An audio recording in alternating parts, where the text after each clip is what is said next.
Hi guys, welcome to today's class. Today in our curriculum, like I usually say, we'll be looking at problems on partial fraction, and we'll have here resolve the partial fraction into compound fraction.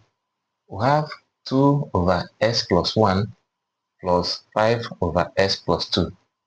This is simple, even though it might tend to scare some people. It's not very simple. Have a solution. Now we have s plus 1 and 2 over s plus 1 plus 5 over s plus 2.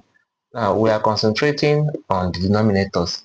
Now to resolving this, we get the LCM of these two.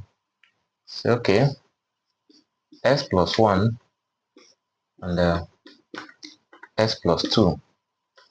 Now to resolve this, getting the LCM, s plus 1 goes into s plus 1 to cancel out. We are left with s plus 2.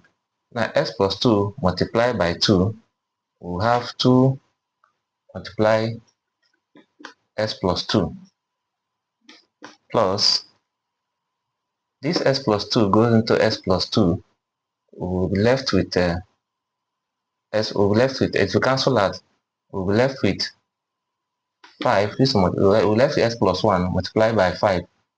5 into s plus 1. Now this equation is almost done, 80% done. Now I open the bracket. 2 plus x, we have 2x.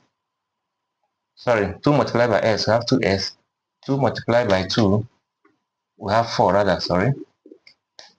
We have 4 plus 5 multiplied by s, we have 5x.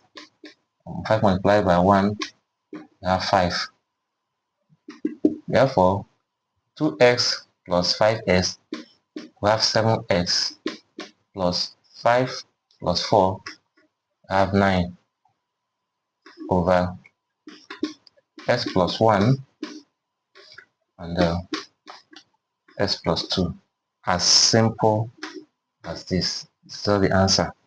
Thanks for watching.